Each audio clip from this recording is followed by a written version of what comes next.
ಭಾರತ ದೇಶವು ವಿಶ್ವಸಂಸ್ಥೆ ಮೇಲೆ ಪ್ರಭಾವ ಬೀರಿ ಯೋಗವನ್ನು ಅಂತಾರಾಷ್ಟ್ರೀಯ ದಿನವನ್ನಾಗಿ ಆಚರಣೆ ಮಾಡಲು ಘೋಷಣೆ ಮಾಡಿ ಇಂದಿಗೆ 10 ವರ್ಷವಾಗಿದೆ. ಯೋಗ ಆಧುನಿಕ ಭಾರತದ ಒಂದು ವೈದ್ಯ ಪದ್ಧತಿ. ಶಿಸ್ತುಬದ್ಧ ಜೀವನಕ್ಕೆ ಯೋಗ ಅತ್ಯಗತ್ಯ ಎಂದು ಜಿಲ್ಲಾ ಉಸ್ತುವಾರಿ ಸಚಿವ ಡಾಕ್ಟರ್ ಎಚ್.ಸಿ. ಮಹದೇವಪ್ಪ ತಿಳಿಸಿದರು. ನಗರದ ಅರಮನೆ ಆವರಣದಲ್ಲಿ ಜಿಲ್ಲಾಡಳಿತ, ಜಿಲ್ಲಾ ಪಂಚಾಯಿತಿ ಹಾಗೂ ಆಯುಷ್ ಇಲಾಖೆ ವತಿಯಿಂದ ನಡೆದ 10ನೇ ಅಂತಾರಾಷ್ಟ್ರೀಯ ಯೋಗ ದಿನಾಚರಣೆಯನ್ನು ಉದ್ಘಾಟಿಸಿ ಅವರು ಮಾತನಾಡಿದರು. ಯೋಗದ ನಿಯಮಗಳನ್ನು ಪಾಲಿಸುವಲ್ಲಿ ಭಾರತ ಪ್ರಪಂಚದ ಇತರ ರಾಷ್ಟ್ರಗಳಿಗಿಂತ ಮುಂಚೂಣಿಯಲ್ಲಿದೆ. ಯೋಗ ಮಾಡುವುದರಿಂದ ನಮ್ಮ ದೇಹದ ನಿಯಂತ್ರಣ, ಅಂಗಾಂಗಗಳ ಪರಿಪೂರ್ಣ ಮತ್ತು ಕ್ರಮಬದ್ಧವಾದ ಕಾರ್ಯಚಟುವಟಿಕೆ, ಮನಸ್ಸಿನ ಸಮತೋಲನ, ಆರೋಗ್ಯ ವೃದ್ಧಿ, ಶಿಸ್ತುಬದ್ಧ ಜೀವನ ನಡೆಸಲು ಅತ್ಯಂತ ಪ್ರೇರಣೆಯಾಗಿರುವುದು ಎಂದು ತಿಳಿಸಿದರು. ಕಾರ್ಯಕ್ರಮದಲ್ಲಿ ಸಂಸದ ಯದುವೀರ್ ಕೃಷ್ಣದತ್ತ ಚಾಮರಾಜ ಒಡೆಯರ್, ಶಾಸಕ TS Srivatsa, MLC CN Manjegowda, ಜಿಲ್ಲಾಧಿಕಾರಿ ಡಾಕ್ಟರ್ ಕೆವಿ ರಾಜೇಂದ್ರ ಸೇರಿದಂತೆ ಮತ್ತಿತರರು ಉಪಸ್ಥಿತರಿದ್ದರು. ಪ್ರಪಂಚದ ಇತರ ರಾಷ್ಟ್ರಗಳಿಗೆ ಮುಂಚೂಣಿಯಲ್ಲಿ ಇದೆ. ಯೋಗ ಮಾಡೋದ್ರಿಂದ ನಮ್ಮ ದೇಹದ ನಿಯಂತ್ರಣ, ಅಂಗಾಂಗಗಳ ಪರಿಪೂರ್ಣ ಮತ್ತು ನಿಯಮಬದ್ಧವಾದಂಥ ಕಾರ್ಯಚಟುವಟಿಕೆ, ಮನಸ್ಸಿನ ಸಮತೋಲನ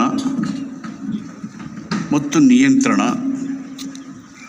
ಆರೋಗ್ಯದ ವೃದ್ಧಿ, ಶಿಸ್ತುಬದ್ಧವಾದಂಥ ಜೀವನವನ್ನು ನಡೆಸಲಿಕ್ಕೆ ಅತ್ಯಂತ ಪ್ರೇರಣೆಯಾಗಿರ್ತಕ್ಕಂಥದ್ದು ಆರೋಗ್ಯ. ಇವತ್ತಿನ ಅಂತಾರಾಷ್ಟ್ರೀಯ ಯೋಗವನ್ನು ಮಹಿಳಾ ಸಬಲೀಕರಣ ಅಂತ ಹೇಳಿ ಆ ಥೀಮನ್ನು ಘೋಷಣೆ ಮಾಡಿದ್ದಾರೆ. ಮಹಿಳಾ ಸಬಲೀಕರಣ. ಆದರೆ ಯೋಗಕ್ಕೂ ಮಹಿಳೆಯರಿಗೂ ಏನು ಸಂಬಂಧ ಅಂದರೆ, ಇದು ಹೆಣ್ಣು ಗಂಡು ಅನ್ನೋದಕ್ಕಿಂತ ಹೆಚ್ಚಾಗಿ ಎಲ್ಲರೂ ಕೂಡ ದೇಹದ ನಿಯಂತ್ರಣವನ್ನು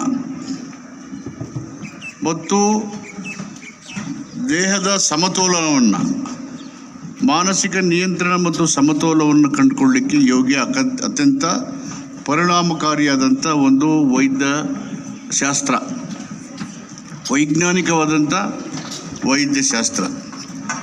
ಇದನ್ನು ನಿಯಮಬದ್ಧವಾಗಿ ಪಾಲನೆ ಮಾಡೋದರಿಂದ, ಅನುಸರಿಸೋದ್ರಿಂದ ಶಿಸ್ತುಬದ್ಧ ಜೀವನ ನಡೆಸಿ ನಮ್ಮ ಆರೋಗ್ಯದ ವೃದ್ಧಿಯನ್ನು ಮಾಡಿ ಚಟುವಟಿಕೆಯಿಂದ ಸಮಾಜವನ್ನು ಲವಲವಿಕೆಯಿಂದ ನೋಡಿಕೊಂಡು ಕುಟುಂಬವನ್ನು ಲವಲವಿಕೆ ನೋಡಿಕೊಳ್ಳಿಕ್ಕೆ ಇದು ಪ್ರೇರಣೆ ಆಗುತ್ತೆ. ಅಂಥ ಒಂದು ಯೋಗವನ್ನು ನಾನು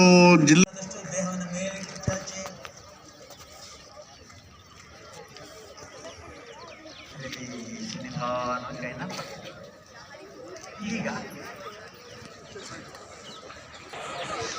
6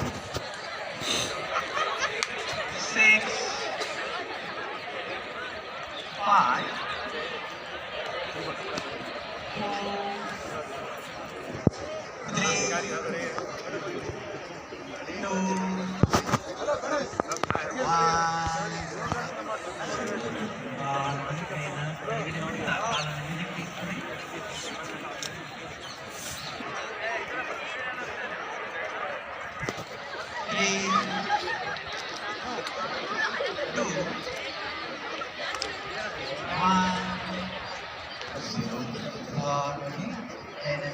ಮತ್ತೊಂದು ಕಾಲಿನಲ್ಲಿ ಇದನ್ನು ಮಾಡೋಣ. Opposite leg, hold your left leg. 3 2 1.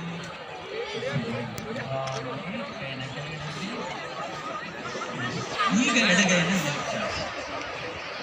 ಈಗ ದೃಷ್ಟಿ ಎಡ ಬೆರಳಿನ ತುದಿಗೆ ಇರಲಿ. ಉಸಿರನ್ನ ತೆಗೆದುಕೊಂಡು ಉಸಿರನ್ನ ಬಿಡಿ. 5 4 3 2 1 0. ನಿಧಾನ ವಾಪಸ್ ಬನ್ನಿ. ಹಾಗೆ ಸೊಂಟದ ಮೇಲೆ ಕೈ ಇರಲಿ, ಎತ್ತಾ ಇರಲಿ. ಉಸಿರನ್ನ ತೆಗೆದುಕೊಂಡು ಉಸಿರನ್ನ ಬಿಡಿ. 5 4 2 1 0. ನಿಧಾನವಾಗಿ ಮೇಲೆ 1 0. ನಿಧಾನ ಮೇಲೆ ಬನ್ನಿ. ಕೈಯನ್ನು ಕೆಳಗಡೆ ಬಿಡಿ, ಕಣ್ಣನ್ನು ಮುಚ್ಚಿ, gently close your eyes.